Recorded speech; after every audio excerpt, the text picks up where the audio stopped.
Hello, everyone. Welcome to Barca News. It is June 9th, 2025, and Barcelona have raided Espanyol's academy.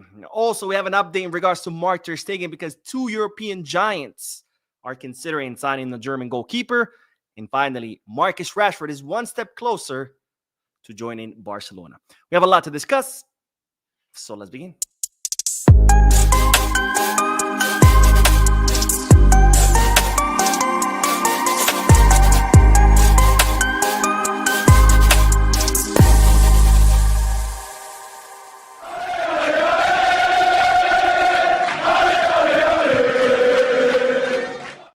Hello, everyone. Welcome to the channel. My name is Mo. This is the Barca News live podcast, which is on every Mondays, Wednesdays, and Fridays, where not only we discuss Barcelona news, but where we also get to interact with you lovely people in the chat section by reading your comments, answering your questions, and getting that discussion going. For those of you who be watching when the podcast ends, I will be putting timestamps in the description, channels in the timeline, in case you do want to skip through that discussion and get straight into the news.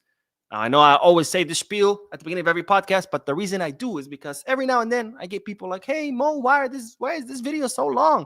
So I have to explain. This is not the video. This is the podcast. The podcasts are on Monday, Wednesdays, and Fridays. They're long because I read comments live. The videos, the daily videos are the short ones. And no matter how many times I explain this, I still get the occasional comment, why is this video so long? So this is why I like to clarify. Anyways, having said all that, make sure to hit the like button, subscribe to the channel, drop a comment. All this helps the channel continue to grow. If you are looking for any Barcelona jerseys or merchandise, make sure to Goal Kids, Get Back or Fanatics. If you are looking to place any sports bets, make sure to bet us. All links are in the description. You click on it, you get access to some pretty cool discounts and offers and deals courtesy of Barca News. Now, speaking of podcasts, since this is a podcast, don't forget this upcoming Saturday, June the 14th, we will have the first episode of what I'm going to call the MoCast. Podcast, MoCast. I know it's stupid, but I thought it was funny. But the first episode of the MoCast, which will be every Saturday at 12 p.m. Eastern Standard Time, where it's going to be a podcast exclusive for channel members and where it's going to be in an informal setting. We're going to talk about whatever you guys want. Whether it doesn't have to be Barcelona. It can be Barcelona. It can be about players, other teams, other sports, whatever you guys want. That's what we're going to be talking about because, of course, it's going to be a much smaller audience. So I'll be able to read every single comment and talk about every single thing you guys want to talk about. Again, starting this Saturday, every Saturday of every week, 12 p.m. Eastern Standard Time, exclusive only for members. And I get this comment a lot. Mo, how do I become a member? Pretty easy. You go to the home tab.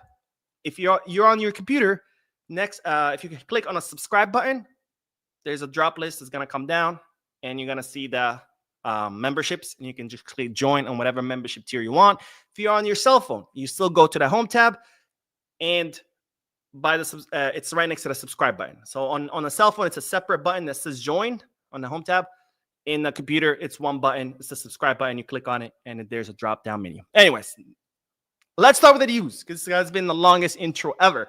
But let's begin with the news. And as always, the first segment of this podcast is comprised of several bits of news, including that we have a leaked third kit for next season.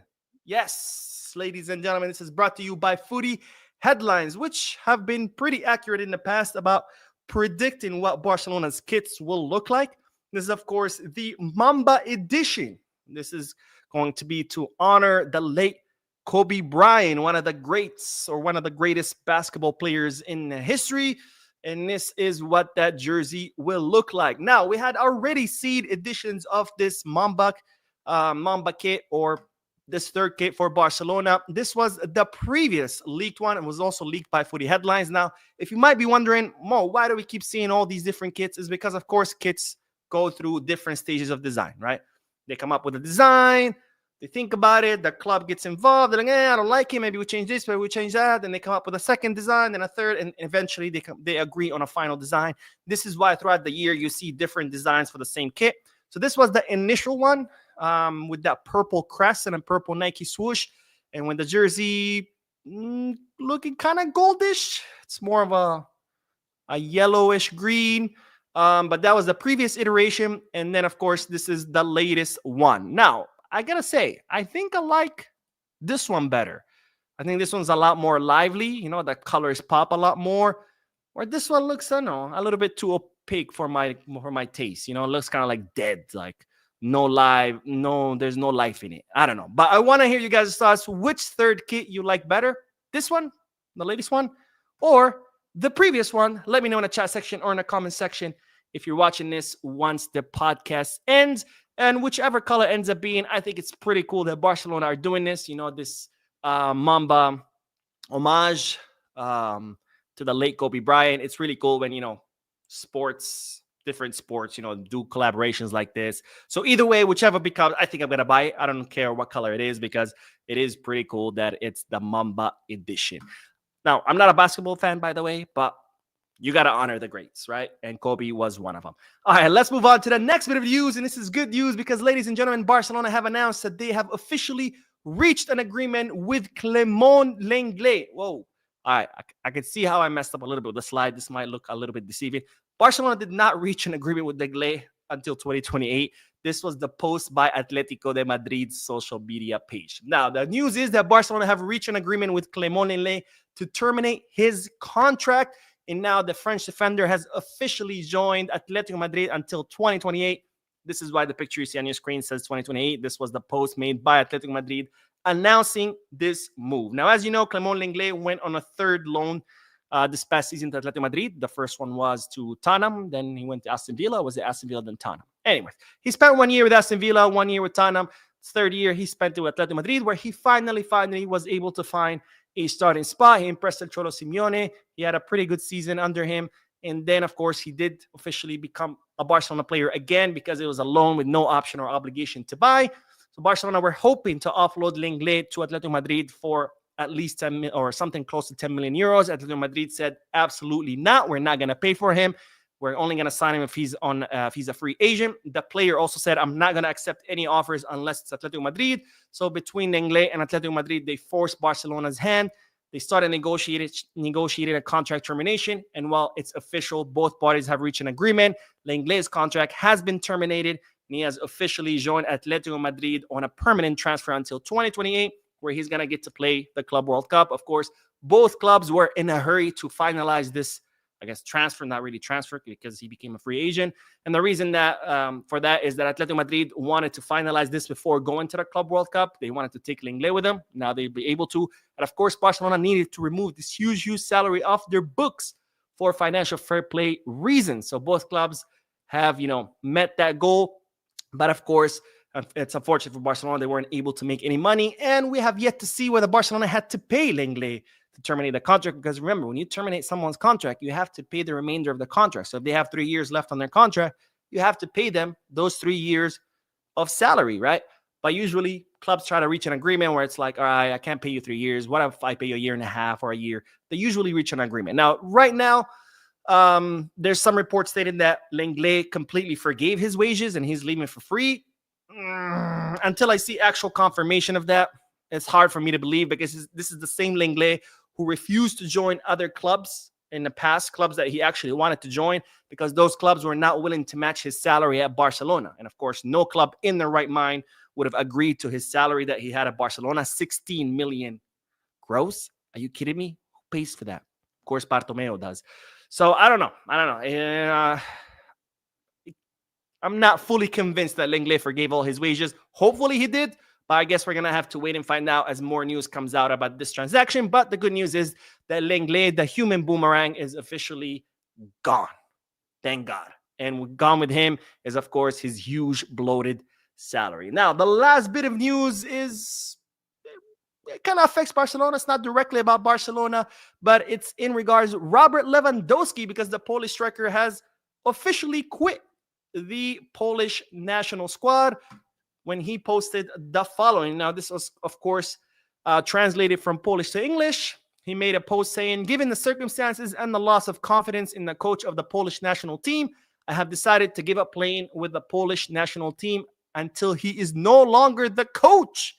Damn, Lewy, why are you doing your coach like that? Well, if you don't know what's going on with Lewandowski and the current Polish national team's coach, it looks like the coach decided to strip the captain's armband away from Lewandowski And he didn't like the way how it happened, where it was late at night. Lewandowski was putting his kids to sleep. When his phone rings, he picks up and it's the coach. Hey, you're not going to be the captain, and pretty much hangs up. Like the conversation lasts less than 1 minute, kind of like what Koeman did to Luis Suarez, where he just picked up the phone and like, hey, we don't count on you, bye.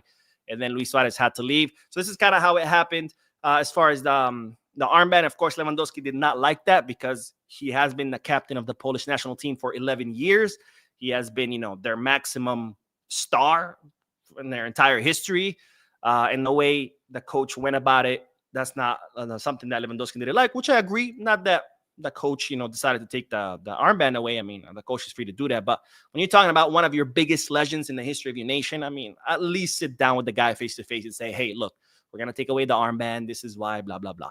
So Lewandowski didn't like it. He has decided to quit the national team. And the reason why I say it affects Barcelona, because I don't really care what happens with the Polish national team. I don't really follow them, but it matters because I guess now Lewandowski will get rest whenever there are FIFA international breaks. And of course, at 36 years old, well, he will be 37 when the season starts. Hey, more rest, the better. Anyway, so let's do the comment section, and then we are going to talk about the raid that Barcelona just did on the Espanyol Academy. They went in there, guns blazing, knocked the door, threw in some flashbang, boom, boom, boom. They walked in with their weapons, handcuffed a bunch of youngsters. They're like, come on, we're taking you to La Masia. Just kidding. That's not how it happened. That would be abduction, and it's illegal. But we'll talk about it in a little bit. Morgan says, hey, Mo, don't trust going into the season with only one number 9. We should really strengthen that area. Anyway, that's just my opinion. Anyway, don't forget to hit the like button. Yes, thank you, my friend. Don't forget to hit the like button. It's completely free. You don't have to give up your credit card number. You don't have to donate your plasma. You don't have to sell your mother. It's completely free. You just click on it. That's it. Done. It prompts the algorithm to promote this video to people who've never seen it. As far as the number 9, unfortunately, my friend, we do not have money to reinforce all the positions that we need to reinforce. So therefore, the club has to prioritize. What's the priority? The left wing. Why? Because we don't really have any left wingers. And that's why Barcelona are looking for left wingers who can play both on the left wing and as a center forward, or at least as a false 9. Because that way, not only are you reinforcing the position that you need, but you technically also reinforcing the center forward. For example, Rashford can play in both positions, so he'd be able to cover both. So technically, it wouldn't be just 1 9. We would have 1 9 who's Lewandowski, plus whoever we sign for the left wing who can also alternate. Plus, don't forget, Dani Olmo can also play as a false 9. Ferran Torres, he can also play as a false 9. In fact, I like Ferran as a false 9 better than on the wings. So we have options. It's not just Lewy, and if Lewy's injured, we don't have anyone, put in Ter Stegen as a center forward. No, we have other options that can cover that position. Is it ideal? No. But unfortunately, given the financial situation of the club, that's what we got to do. McCoy says, Mo, is Lookman still on the list to come to Barca, or it's already decided it's going to be Rashford? Lookman is on the list. Rashford's on the list. Luis Diaz is on the list. But unfortunately, or for some people, fortunately, we can't afford them. So those are the lists. And if Nico Williams comes back to Barcelona and begs Laporta and gives him a hand job and blah, blah, blah, because everybody's so butthurt. By the way, the other day I said that Barcelona need to sign Nico Williams. That what is Laporta and Deco doing? Some people lost their mind. They're like, oh, how can he be a Barca fan? You're criticizing the club. Let's make something clear. Criticizing Joan Laporta does not equal criticizing the club. Joan Laporta is not the club. Joan Laporta is a president, is someone that's going to come be here for a few years and then leave. The club is the club. The people that come and go, those people are not the club. Now, if you're so offended that I criticize Laporta and you think that means I'm not a true Barca fan, that means that you're not really a Barca fan, you're a Laporta fan. So, please make that distinction. Criticizing Laporta is not the same as criticizing the club. Now, if you're a fan of the people in the club and not the club itself, that's on you, my friend. That's not on me. All right, let's do more comments.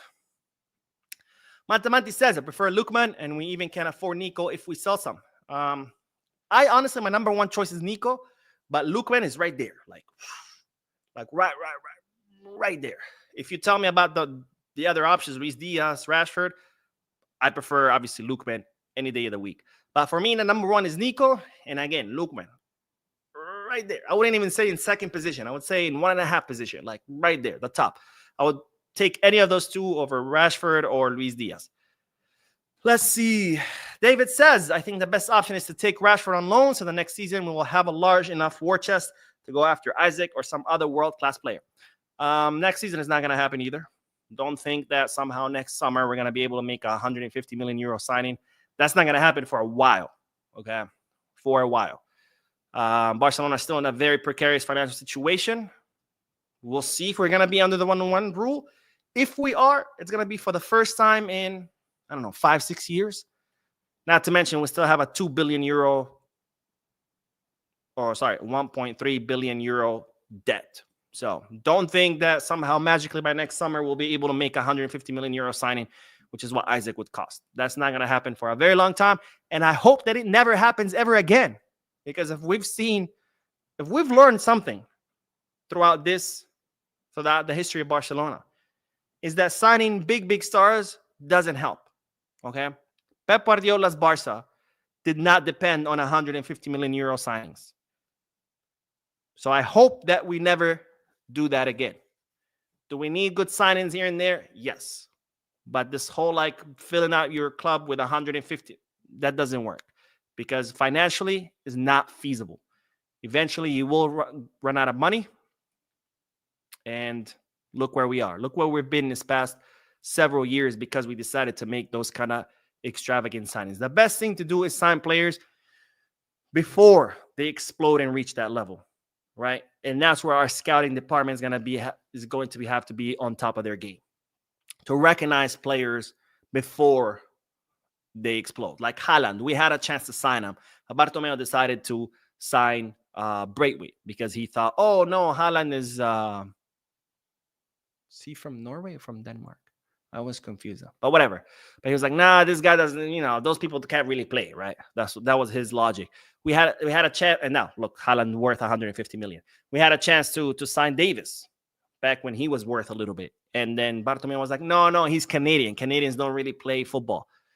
We had a chance of signing Julian Alvarez back when he was worth, I think, 30 or 40 mil.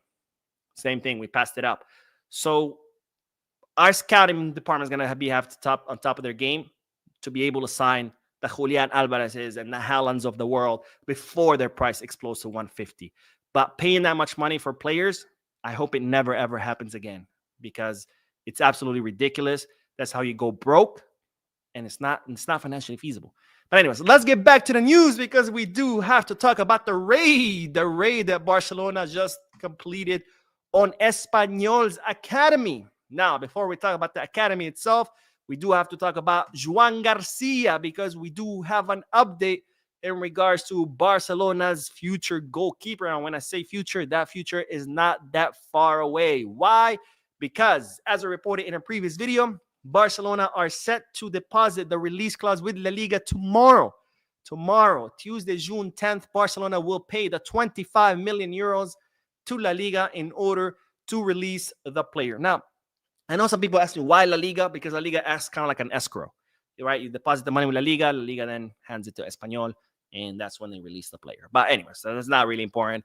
The important thing is that tomorrow, Barcelona will pay the 25 million euros. Now, you might say, bro, Mo, that's not new news. We already knew that. Well, the new news is that Wednesday, June 11th, is when the player is expected to sign his contract. Now, the last time we talked about the contract, I told you that Barcelona had reached an agreement with Joan Garcia that everything had been agreed to, and then the next step was for the attorneys to finalize the contract, right? To draft the contract, make sure everything is right in it, everything that the parties agreed to is in it.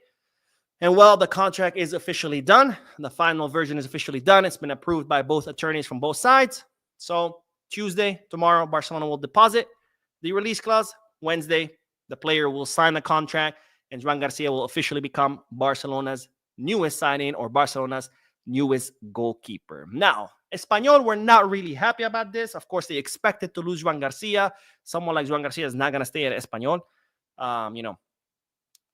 Let's be honest, a second division club at this point.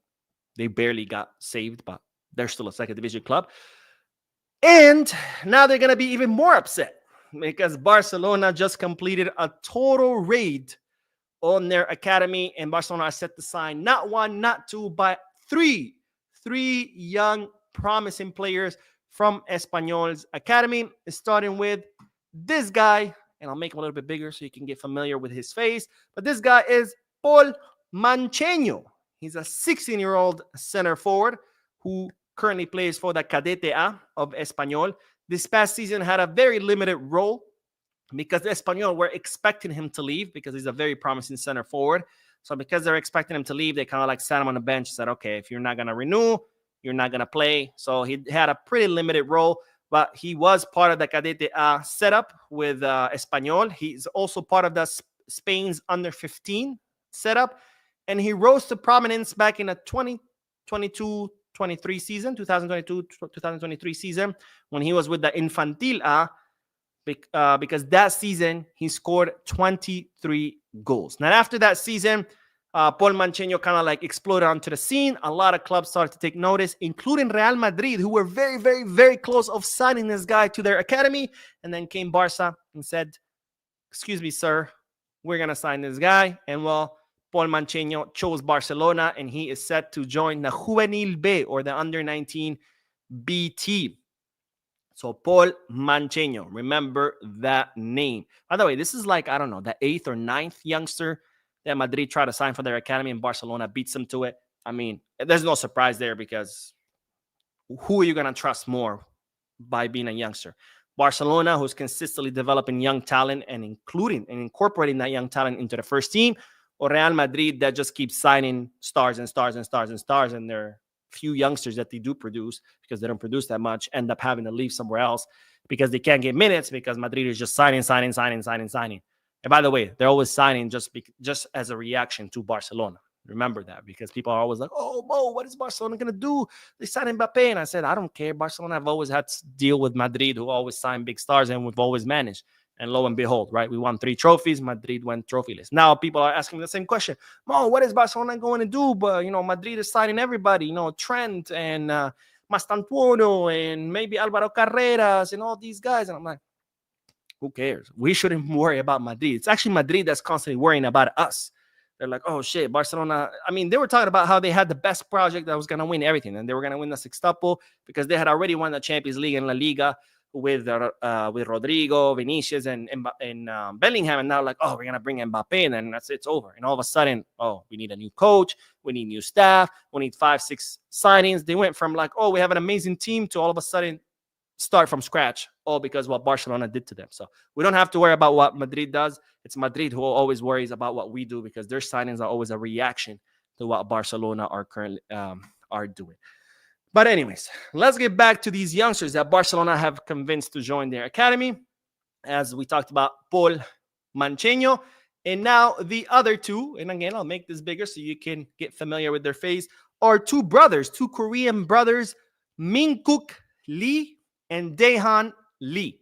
Min-Kook is the guy to the left, the one with the one smiling, and Daehan Lee is the guy to the right, the one with the more serious look. Now, Min-Kook is a dynamic right back.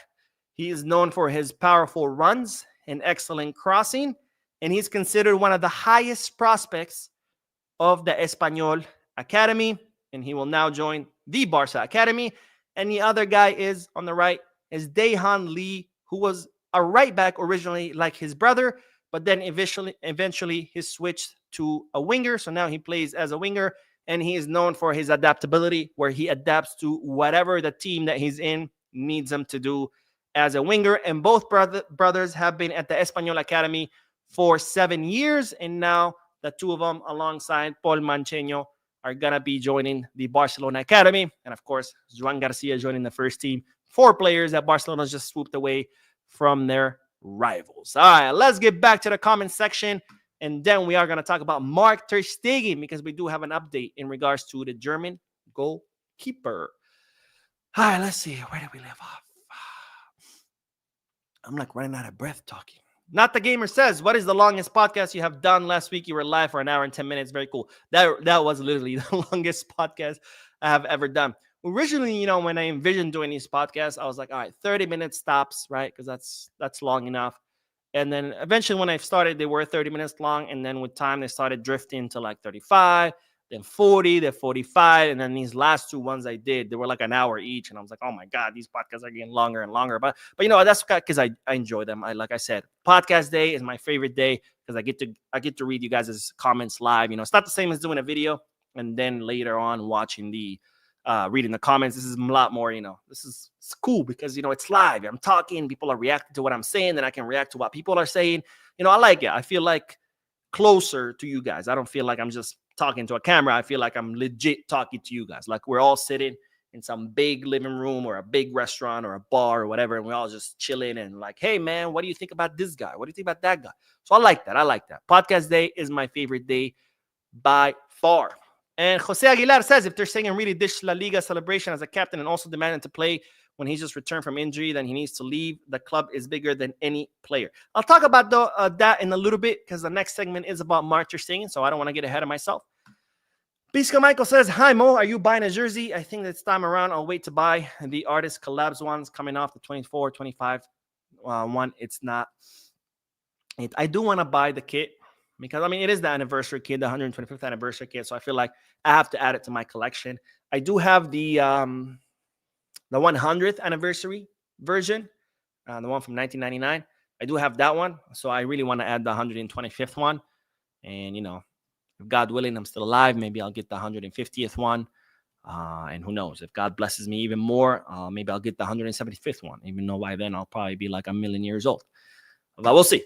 Abdul Khalil says, hi, Mo. It's been a while. I catch your do the work. What do you think about the renewal of Frankie? To me, I still don't support it, especially given the fact that we have Bernal coming back and Casado. Well, thank you for your comment, my friend, and thank you for being back on the podcast. I am not a big fan of the renewal. And I don't say it as far as the player. I've already said before that I'm not for the renewal because Frankie has been highly inconsistent. And people are like, what are you talking about? Frankie's amazing. Okay, fine. For the sake of argument, yes, let's say Frankie's amazing. This brings me to my next point. The reason why I don't think we should still go through the renewal is from a planning for the future perspective, right? Because right now, Barcelona are trying to get rid of the older players who have huge bloated salaries, right? And, they've done a good job mostly. Everybody's gone mostly from the old guard, I guess, if you want to call it, Jordi Alba, Busquets, Piqué. The only ones left are Ter Stegen and Frankie, right? Ter Stegen is on his way out. So it's just Frankie de Jong. Now, of course, Frankie's not in the same exact situation as the other ones because Frankie is in his prime. He's still performing well. Whether those other players that left, they're already way past their prime. They were old, etc. But, so here's where the big but comes in as far as future planning. Because like you said, we have Bernal and we have Casado. And the two of them can cover Frankie's position and can cover it really well. So, now, Bernal is probably going to need some time to, recover from his injury. And Casado probably needs a little bit more experience. So the ideal thing is keep Frankie until the end of his contract. Have Bernal and Casado use that year to gain experience, more maturity. And then you can start him once Frankie's gone. Because what's going to happen?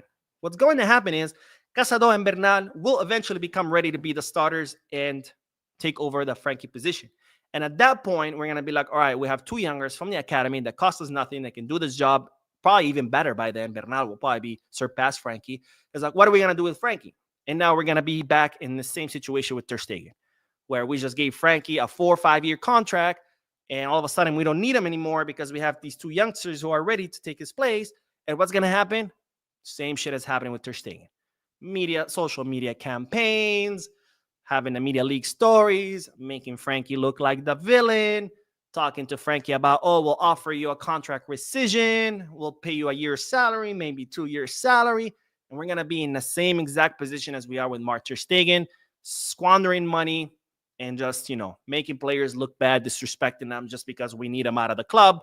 And that's the only way to do it. Which, by the way, we already did it to Frankie, right? We already made him the villain back when he wasn't, when what's his name? When Alemany wanted him out. So I say, let him play his last year of contract. Give that year to Casado and Bernal to gain more experience. And then let the two guys play. Because it will get to the point where we're not going to need Frankie in a year or two. And then what? Frankie's not going to renew for a year or two. Frankie's going to want a 4 or 5 year contract. And then what? Have this expensive-ass player sitting on the bench for the next 3 years? Or having to go through what we're going through with Ter Stegen right now to try to push him out? Right? So that's why. So if you don't want to buy my point of view that he's been inconsistent, that's why we shouldn't renew him, think about it at least from the planning perspective. But anyways, let's get back to the news because we have to talk about Mark Ter Stegen, since I did just mention him, because there is new updates in regards to the German goalkeeper who's officially off international duty. Germany was eliminated or lost the semifinals at the hands of Spain. They played the third/fourth place match against France. France won that, so Germany ended up in fourth place in the Nations League. And now that the Nations League is over, Ter Stegen is officially back in the city of Barcelona, where it's expected that Deco and Flick will be meeting with him in the upcoming days, whether it be this week or next week. But there is a meeting that will take place between Flick, Deco, and Ter Stegen, during which the club will officially communicate to Mark Ter Stegen, hey, we just signed Joan Garcia, because by then we would have signed him. He's going to be number one. Wojciech Szczesny, who's yet to renew, but he's going to. He's going to be number two. So sorry, Mark, but it looks like your time is up. So, if you want minutes, you're going to have to go somewhere else. Now, this is where the good news comes in as far as the club. The good news is that now there are two European giants interested in the player, because before this, it was only Saudi Arabia who were trying to sign Ter Stegen. But now they're saying AC Milan are interested in signing him. Now, their interest is not as much as the next one. He's kind of like on their radar, someone they're thinking about, but not necessarily like, let's go after him, let's sign him. But this next club actually are very serious about signing him, and it's Manchester City. Now, City had already tried to sign Mark Ter Stegen back in 2016. In fact, Pep Guardiola met with Mark Ter Stegen and told him, hey, come here, you're going to be the starting goalkeeper. And now it looks like they're interested again, because it looks like Man City don't count on their current goalkeeper, and they want to sign Mark Ter Stegen. Now, here is the good news, why I said this is good news as far as Barcelona.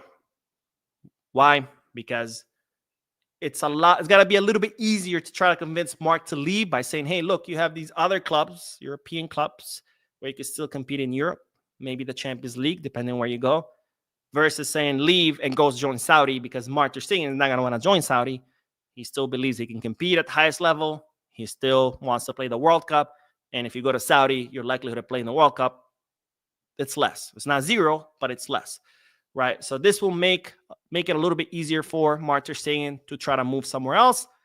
We'll see if it works. Again, there is an upcoming meeting with him. We'll see what transpires after that meeting. So make sure you hit the subscribe button, because, of course, I'm going to cover that meeting once it happens and any news that comes out of that meeting. Now, the Ter Stegen ordeal is going to take some time, right? So far, the player has said, I'm not leaving because nobody told me anything. We'll see what he says once they actually tell him. But now Nagelsmann, the German national team's coach, has joined this whole mess where the coach asked for clarification for his player. And this is what he said. Yes, of course, it's very difficult to assess, because I only hear about all this through the media, and I don't know how much of it is true or not. You never know what the media writes, what is true and what is not. Even so, I would, of course, like, because of the past of certain individuals and their frequent involvement with the national team, to receive some information about how all this is going to continue. I think that's a very human thing, that all this affects you when you constantly read and hear things about yourself, and then you don't really get information about what's going to happen. Of course, talking about Ter Stegen. If you look at it objectively, he has a contract and he is an exceptionally good goalkeeper. He has proved that to everyone. That's why he can face the situation with relative peace of mind. I don't think he has to worry too much about his sporting future wherever he is. So Nagelsmann kind of like requesting clarification about Mark Ter Stegen, kind of like saying, all he knows is what he's hearing from the media. And, it'd be better if someone actually told him what's going on, which I never thought I would say this, but I do agree with Nagelsmann. I think, and I talked about this in a previous video, that Barcelona should do better when it comes to their players. Maybe not every player who comes and goes, but at least the senior ones, like Mark Ter Stegen, who has spent 11 years at the club and who has won everything there is to win at the club level with Barcelona. And what I say is that they should do better is that they should have informed them. Because put yourself in Ter Stegen's shoes, right? Up until 2 or 3 weeks ago, Barcelona had told Ter Stegen that he's their number one. Even when he got injured at the beginning of the season, Barcelona said, don't worry, get the surgery, take your time. You're our guy. You are our number one. We're going to bring in Szczesny, but don't worry. He's only going to be coming for 1 year because he's only going to be coming until you get better because, again, what? You are our number one. That's what Barcelona told him. So up until 2 or 3 weeks ago, Marcus Rashford is thinking, I'm the number one. Next thing you know, what does Barcelona do? They decided renew Szczesny, who was only supposed to be here for a year until Ter Stegen gets better. And then they sign Joan Garcia. And they do that without telling the player anything, which, again, given his seniority, given how long he's been at the club, given that he's a captain, the least you want to do is talk to the player. You change your plan, your mind. Fine. You had told him he's your guy. Now you decided, no, we want a younger one. That's cool. But at least have the decency of sitting down with the player and telling him, look, I know we told you you're the number one. We've changed our mind. We're going to bring Joan Garcia. We cannot not bring him. He's 24. He's amazing. Only 25 million euros. And Szczesny's going to be our number two. So it's better you go somewhere else. That is how you treat a player who's been at your club for 11 years. Again, it's nothing about his performance. People confuse that. When I said that last time, people are like, oh, Ter Stegen sucks. Ter Stegen this. It's like, all right, fine. For the sake of argument, he sucks. He's the worst goalkeeper in the history of football. That's fine. But you still should have the decency of telling them, hey, man, we're going to cut you because we're bringing someone else, right? Put yourself in his shoes, right? Imagine you show up to work, a job that you've had your whole life, 11 years, 12 years, however long, and your coworkers start coming up to you and you're like, hey, man, I heard they're going to fire you. And you're like, what are you talking about? Yeah, I heard no, I talked to the manager yesterday and he told me I'm going to be here for years and he's actually giving me a promotion. And then everybody's like, no. We heard they're going to fire you. How would you feel, right? Because that's Ter Stegen, pretty much. They told him he's the number one, and now he's finding out from the media that he's getting fired. Well, fine, right? So I think Barcelona should do better. Now, if you don't believe in respecting the senior players and you don't care because a lot of people are like, fuck this, blah, blah. All right, fine. You don't believe in respect, whatever. Let's move on to the next point, why Barcelona should have handled this situation better. What's easier to convince a player to leave? To treat him with respect and say, hey, man, look, thank you for everything, but unfortunately, we have to move on. It's the cycle of football. You're older. There's a younger guy. He's got to take your place. Or not telling him anything. He finds out from the media. Now he's pissed. Now he feels disrespected. Which one's going to be better? That guy who you treated with respect, who you let him know to his face that you're cutting him, or that guy who had to find out from the media and had to be disrespected? Right? Because now he's pissed off. And now he could just be like, you know what? Fuck you guys. I'm staying. Or I'm not leaving until you pay me that 3 years of contract. Versus had you treated him with respect, he might have been receptive and said, okay, fine. I'll take a year, whatever. I'll leave. Right? So this is what I say Barcelona should have done better. Now, I know one of you asked me about the story about the whole speech. And this is when I say the player is not going to be as receptive for the disrespect he's received and only now am I putting all this together because remember when the campaign on social media first started with the whole hashtag Ter Stegen out, and the memes started to come out. And I came here and I said, that's weird to me. And I said it's weird because Ter Stegen hasn't played all season, right? This would have made more sense if it was last summer. Last summer, the last season of Xavi and the trophy list, Ter Stegen did not have a good season. That would have made more sense, right? The players just had a terrible season. Hey, Ter Stegen out. But no, it happens this summer after a whole season where he didn't play. And I was like, that's kind of weird, right? Well, turns out it wasn't weird because 2 weeks later, after this campaign begins, all of a sudden, what do we hear? Oh, Barcelona have changed their mind. And now they are going to sign a goalkeeper and it's going to be Joan Garcia. So the time in there, it's like coincidence.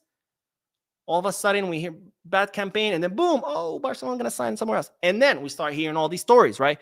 Ter Stegen walked into the offices and threatened to leave to Manchester City if he doesn't become the number one goalkeeper.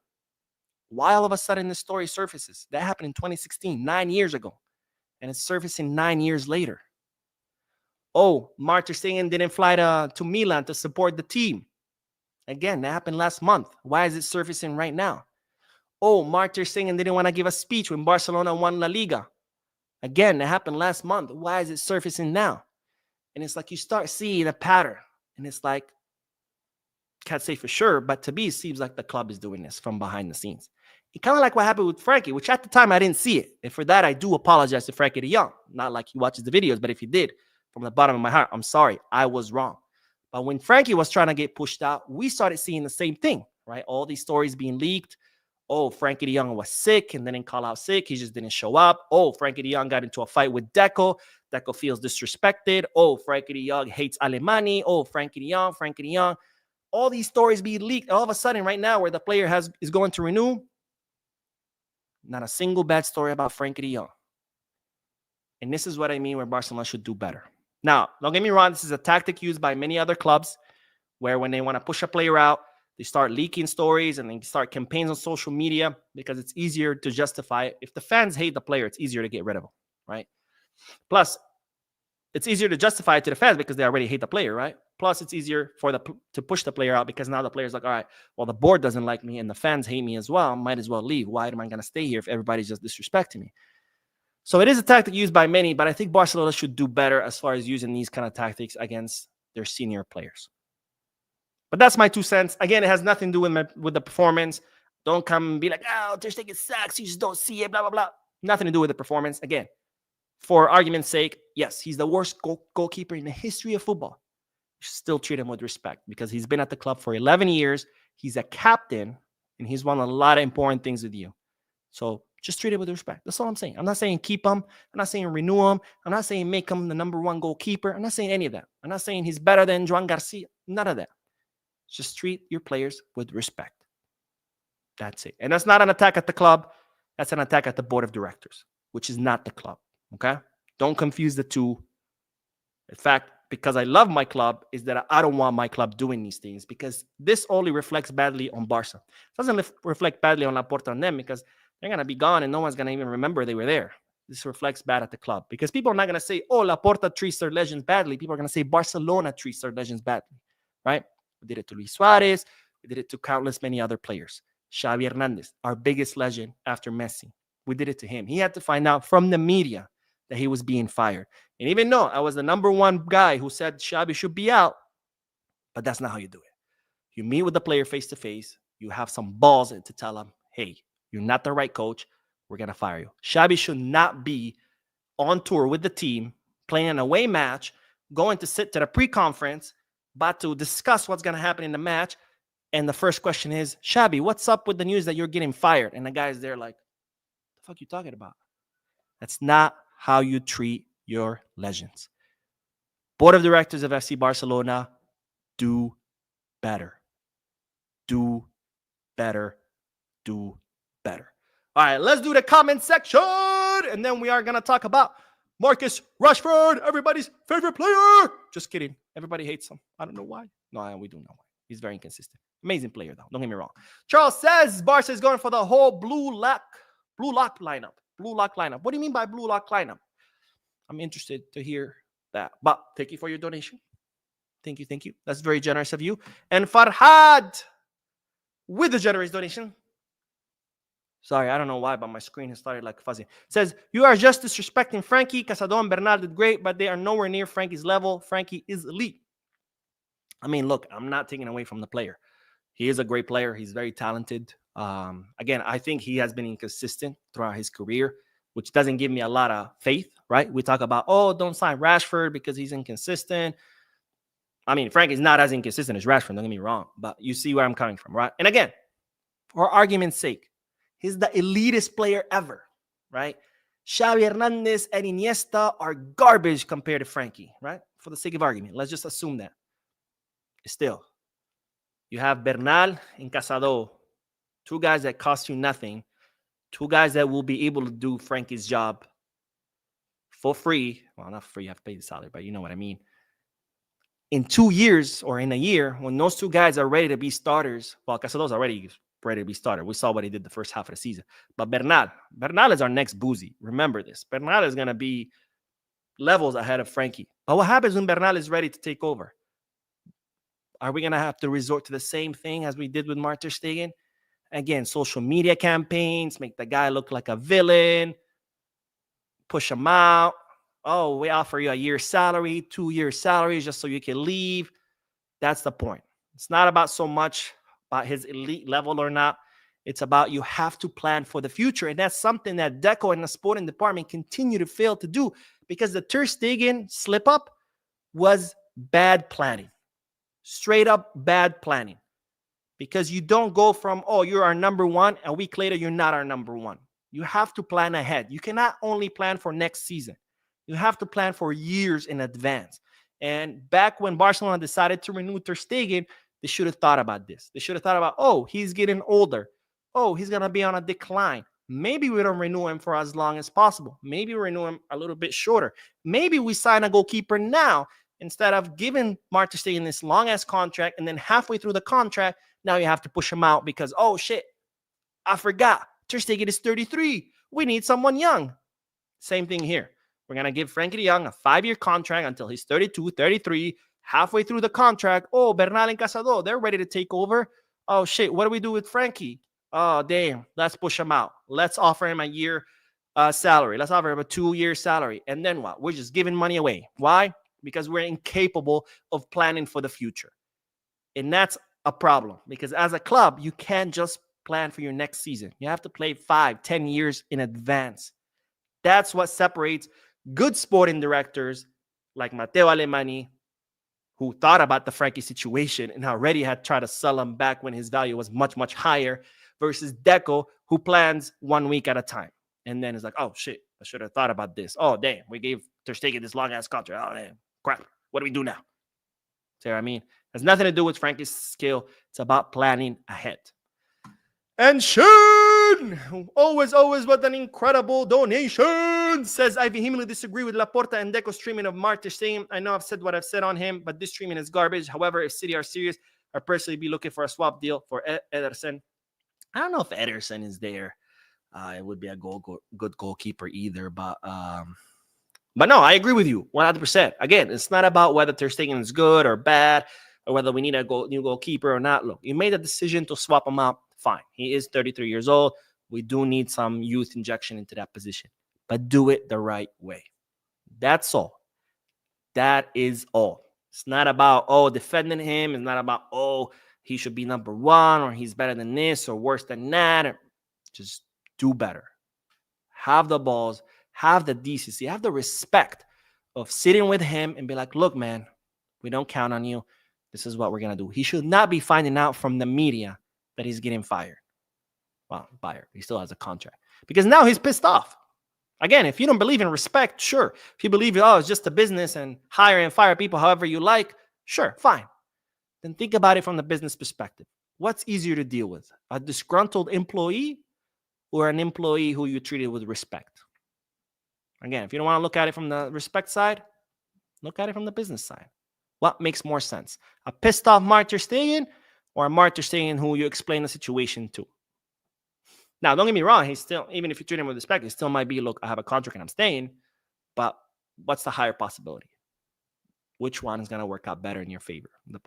What has the higher possibility of working out in your favor? A pissed off Mark Ter Stegen who had to find out through the media, or a Ter Stegen who you treated with respect, you sat face to face and told him, hey, this is not going to happen, rather than doing all these bullshit social media campaigns to attack him. Not the Gamer says, not to say that after Lewa leaves, we don't need a number 9, but this year we should try to play Olmo as a false 9 more, and that young striker on loan from Las Palmas from the academy. I like Olmo on a false 9. I like Olmo on a false 9, but I think Ferran can do a good job there too. So yeah, we have solutions for that position for now. Of course, next summer we have to go and get a 9. Klaus says, I'm 100% against Rashford joining Barcelona. How is Rashford going to elevate the squad to do better next season? It's a good question, my friend. I will talk about it in a little bit, but thank you for your comment, and thank you for always watching the podcast.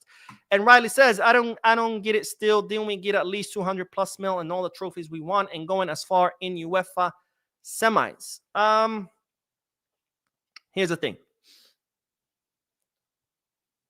You're thinking about how much we got in total versus how much we budgeted, right? So Barcelona budgeted that they were going to make it to the quarterfinals of the Champions League. So the extra money that they made was from making it to the semifinal, from the quarter to the semi. That's the extra, not the whole thing, because they had already budgeted for most of it, right? Same with La Liga. Usually Barcelona budgets, finishing top 2 or top 3. So let's say That's 65 mil. But you ended up winning it and you got 70 mil. So the difference is 5 mil, not the full 70 because you had already budgeted for most of it. So that's the thing. Now, as far as the 1-1, if that's what you're referring to, again, we'll find out by July 1st if we're under the 1-1. Barcelona are fully confident that they're going to be under the 1-1. But the reasons why we wouldn't be under the 1-1 is because, yes, we made more money than we initially budgeted in many aspects, like merchandise and making it through competitions further than we initially thought.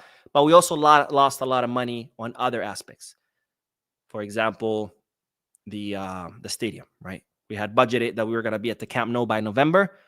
We spent the whole season at Montjuic, and that's way less money than had we transferred to Camp Nou. So yes, we made money in other areas.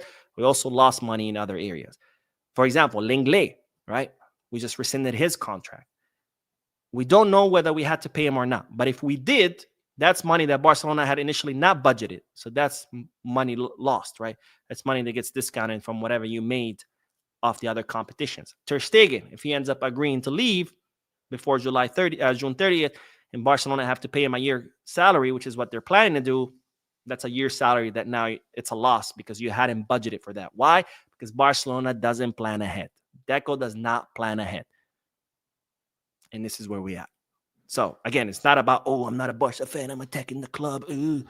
No, it's about because I love the club is that I bring these things up. Because, look, we're wasting money because our board of directors fails to plan ahead. Had we planned the Ter Stegen situation better, we wouldn't be thinking about, oh, we got to pay him, a year's salary now. And because that's money down the drain. It's a year salary. That's 16 million euros. Guys, that's a lot of freaking money. 60 million euros for a player who's not going to be here, assuming he agrees. You're okay with that? I mean, are you seriously okay with that? Shamar says, why aren't our fan base not pushing for Coutinho and Pedri for Ballon d'Or? That's a good question. Honestly, any three of them would be worthy winners. Lamine, Pedri, or Coutinho. Honestly. I think Lamine gets more praise because obviously what Lamine does, it's a lot more, it captivates you a lot more than what Rafinha does or what Pedri does, right? Because, he does the flashy dribbles and the goals and the assists and I'm not taking it away. It is amazing. It is fucking magic. It's poetry, emotion. And that's a lot more captivating than Rafinha, right? Because even though Rafinha was amazing this season, he doesn't have that flash, that spark that makes you say, oh, right? To stay on the edge of your seat. And then, Pedri is also magic. It's also poetry, movement, but, playing in a double pivot, a lot of the stuff that he does, it goes unnoticed because, again, it's not flashy dribbling. It's not flashy goals. It's not cutting in the middle and doing a crazy shot to the far post, right? So that's why it's just more optics than anything else. But honestly, any of the three of them deserve the Ballon d'Or. Any of them. They can the three win and each get a Ballon d'Or. That'd be amazing. But anyways, let's get back to the news. Let's do the last bit of news. It's about you guys' favorite left winger. Just kidding. It's not your favorite left winger. A lot of you hate him. Let's talk about Marcus Rashford because the Marcus Rashford option just became a little bit more possible. Now, this doesn't mean that Barcelona are still going to sign him. This just means that if Barcelona decide to sign him, it's now more possible to do so than yesterday or the day before. Now, what do I mean by that? What I mean is that, as you know, Barcelona were considering signing Rashford, but only if it was on a one-season loan. Something that Manchester United were completely against because Man U, they're tired of Rashford. They want to get rid of him. They don't want to have to loan him out just for him to come back again next summer, kind of like Legnlet, human boomerang. You throw him out, he comes back to you. They didn't want that. So they only wanted a permanent transfer, and Barcelona only wanted a loan. So there was the problem where the two clubs were not meeting. Right now, Rashford did his job as he promised. He put his foot down and told Man U, I am not leaving unless it's to Barcelona.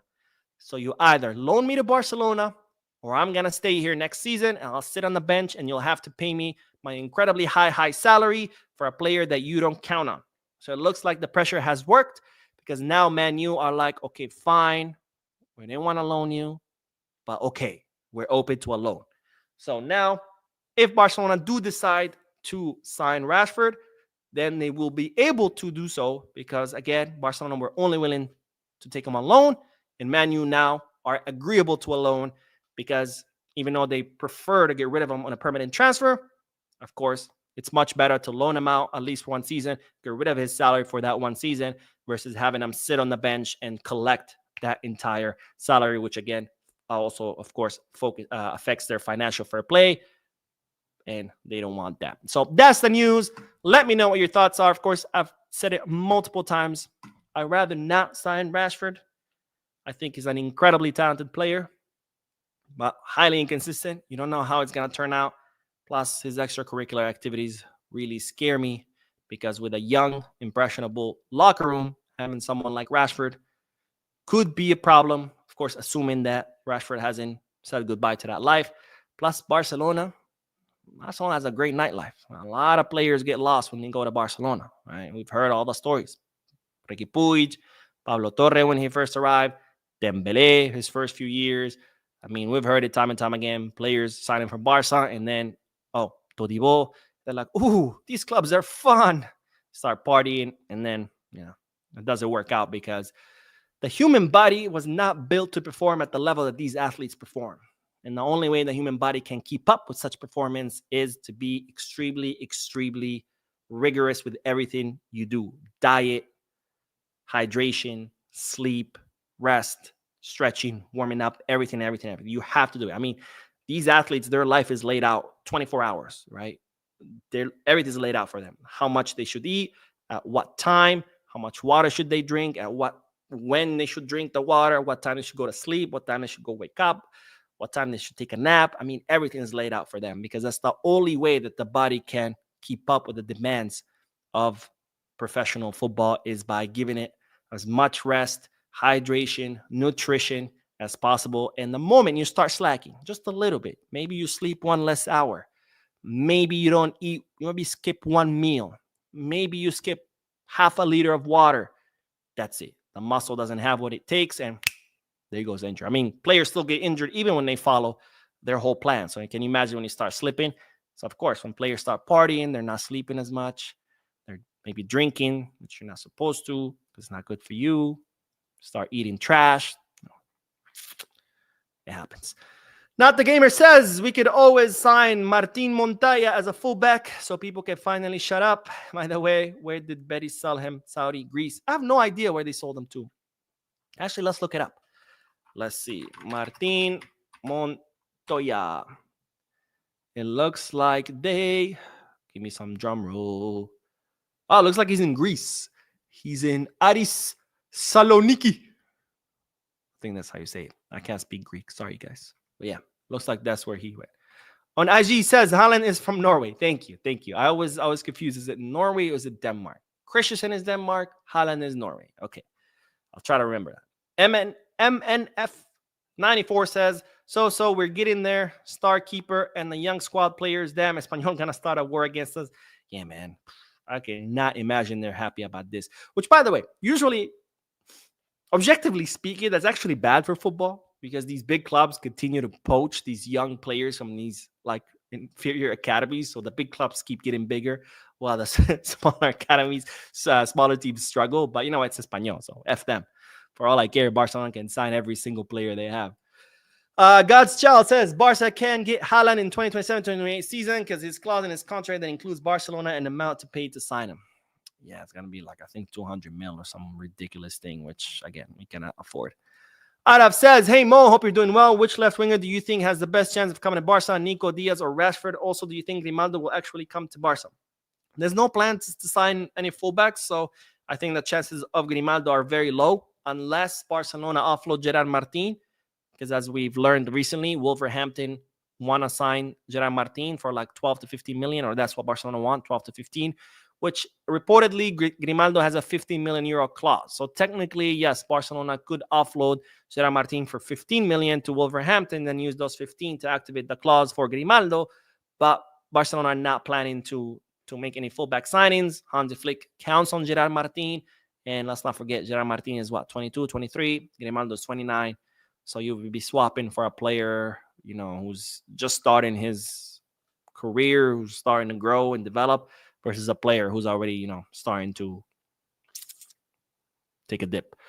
But as far as who has the best chance of coming, I mean, right now, as of today, it's Rashford, because he would cost nothing, right? He will be alone, and that's it. Diaz, we can't afford. It's 85 million euros.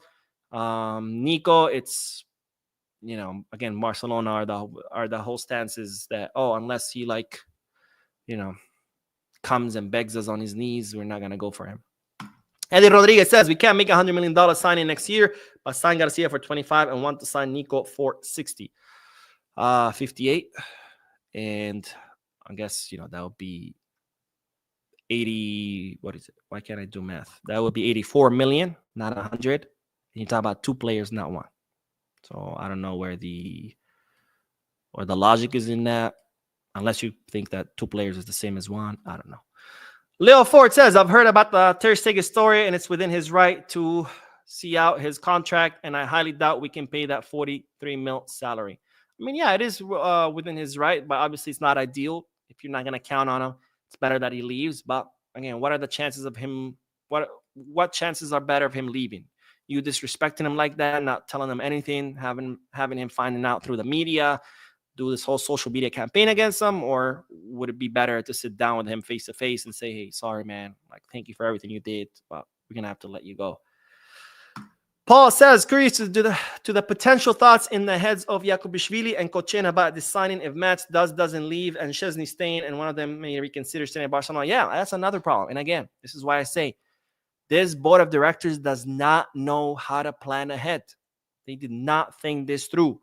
You tell Ter Stegen he's your number one. Szczesny's going to be the number two. You tell Jakubishvili and Kochen they're going to fight it out for third. And then all of a sudden, we're bringing Joan Garcia. We're pushing Ter Stegen out. And you haven't even gotten rid of Iñaki yet. What are you doing? Plan ahead, please. Plan ahead. Don't do this where at the last second you're just throwing everything to the wind. And again, I'm not saying we shouldn't sign Joan Garcia. We should. But Barcelona should have thought about this before they got themselves into this situation. Let's see. Where are we? Earl says, we honestly have to have serious questions on the board's decision-making. We can't have these individuals ruin our club. We are not Disney FC. I agree 100%. And the problem stems from the fact that Laporta continues to refuse to fill important positions. We've seen a huge exodus of very important executives. I think it's 32 or 33 executives so far that have left the board. And you might say, hey, resignations happen. They do, but not at this high rate. And if you look at the highest profile exits, for example, the guy who was in charge of bringing sponsorships, it's thanks to him that we brought in Spotify. It's thanks to him we brought in 30 plus new sponsorships. He left because of disagreements with the board. Eduardo Romeo, vice president of, technically he's the treasury guy.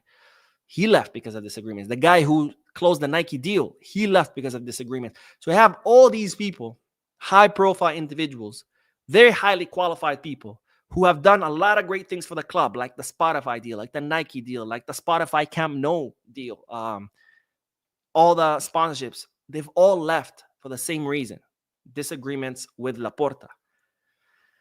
And what does Laporta do? Instead of replacing them with more high-profile people, with people who are qualified to fill those positions, he decides to, he's not going to replace them. He's just going to take on the job of everybody. And he surrounds himself with his friends, right? Olivier. Who the fuck is Olivier? Oh, his former brother-in-law. Okay, what does he do at the club? Nobody knows. But he's always there. And he makes decisions, and he orders people around, and he meets with Flick. Who the fuck is he, right? Enrique Masip. Same thing. The guy has no position, never was elected. He's just there. Why? Because he's Laporta's friend. And it's at some point, regardless of how much good Laporta has done, at some point you have to say, dude, what are you doing? Why are you refusing to fill these important positions? Why are you refusing to hire qualified people? And why are you surrounding yourself with your friends and running the club like it's some corner bakery? This is one of the biggest football clubs in the world, one of the biggest in history. It should be ran as such. Shouldn't be ran like a bodega who you just inherit it from your dad and you don't know what the fuck to do. So you just gotta hang out with your friends and they can eat for free. Yeah, just open the fridge, take a soda. Here, I'll make you a sandwich. What's the financial plan? Nobody knows. What's the game plan? Nobody knows. And we'll just go about it day by day. That's not how you run one of the biggest clubs in the world. And the problem is that now that Barcelona are finally successful in the field is that people are going to stop asking questions. Why? Because they're going to be distracted by the team's success. Same thing would happen with Bartomeu, by the way. Bartomeu, people knew that he was up to bad things, but people stopped caring because, oh, we won the Trebel, we had the MSN, what a spectacle. Who gives a shit if Bartomeu is stealing money? Look, man, look at that goal that Neymar just scored. Look at that goal that Messi just scored. Who gives a shit if... And I'm seeing the same pattern now. Now, I'm not saying Laporta is Bartomeu, but I'm seeing the same pattern. Nobody's asking any questions anymore. Nobody's like, yo, why is Masip there? Yo, why are we hiring CEO? Yo, why are we... Nobody cares. Because why? Barcelona are doing well on the field. And that's a problem. And that's a problem. Joao says Manchester United want to replace Onana and they're looking at Ter Stegen. We can sell him for 30 mil. Yeah. But of course, the player would have to leave. All right, let's do a couple more comments because, oh my God, I'm already at an hour. Sean says, I think Barca shouldn't pay Mark to leave next year. It's a World Cup. Just be patient. He will know he needs to play to be on a plane for the World Cup. It's game who blink first. True, but you want to run the risk because at the end of the day, he could end up saying, fuck it, I'm staying. And you're stuck with a big salary, with a goalkeeper that's going to be on the bench, earning that salary. And because remember, players have done it in the past. Umtiti sat on the bench for what, 2-3 years? He was like, fuck it. Barca was like, you're not going to play a single minute. And he was like, okay, cool. I got a big ass salary. I don't care. I'll still. So you run that risk. Let's see. Armando Gomez says, I feel like they did the same thing to Messi with his contract when Mundo started leaking his information about his salary. I love Barca, but man, I think the club itself are the ones leaking info. Yeah, there was a lot of talks about how when the whole Messi situation happened, that was the club behind it. Because, yeah, I mean, what a coincidence, right? Messi leaves. People are all up in arms against Laporta because he's like, yo, your whole campaign was based on, I'm keeping Messi, I'm keeping Messi. He becomes president, and all of a sudden, Messi's gone.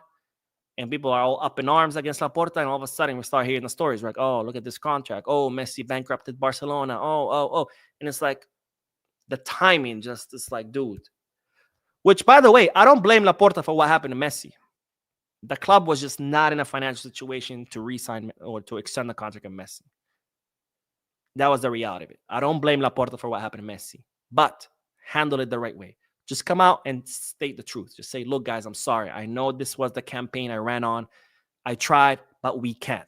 Our finances are in a shithole. La Liga won't allow me to do it. I'm sorry. That's it. Just be honest. You don't need to run campaigns and turn players into villains. Oh, we have donations that I completely forgot about. I'm so sorry.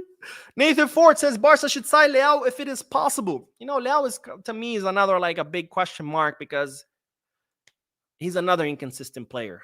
Not to mention, he's not really a player that likes to press. He likes to, he's good attacking, but he doesn't really track back and help with the press, which is a big, big requirement under Flick's system. So I don't know about that. I don't know. Shin, with his generous donation, says, there certainly seems to be the same parallels in how Barcelona is ranked compared to the country we live in.